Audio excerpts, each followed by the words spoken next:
tere kõik eestimaalased, head spordisõbrad, head jooksjad ja kõikide teiste alade harrastajad, kaasa arvatud kõik kahevõistlejad. Ja meil neid Eestis vist palju pole, aga üks kõige kuulsam on siin minu kõrval, Kristjan Ilves, kes hakkab just sõitma Tallinna lennujaamast ära. Kristjan, kuhu minek?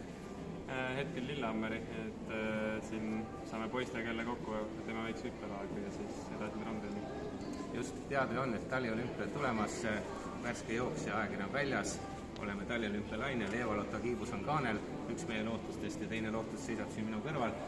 Kuidas sa, Kristjan, seda olümpiat nüüd vaatad, et kui ma mäletan, eelmine kord öeldi, et 10 hulka tulek on kõva sõna, eks nüüd oodatakse juba medal?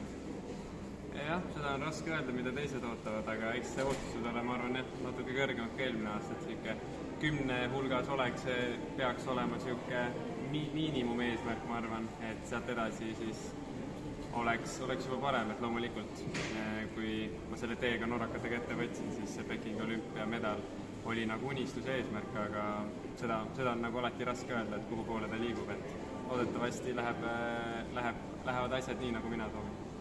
No milline mees sa oled siis, kui sa iseennast nagu vaatad oma sisemusse, võrreldes selle ajaga, mis sa oled nüüd ja mis sa olid eelmise olümpia, mis on kõige rohkem muutunud?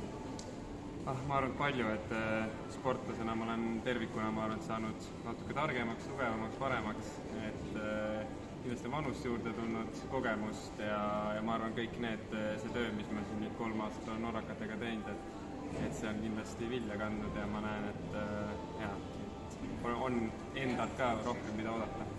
No vanusest just juttu oli, et kui vana sa praegu oled? 25. 25. Mida tähendab kahevõistleja jaoks vanus 25?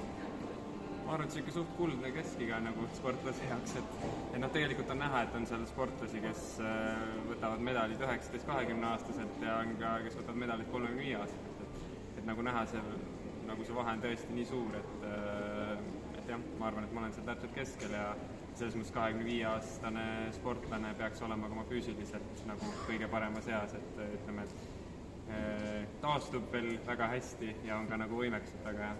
Nii et siit on ainult hea edasi minna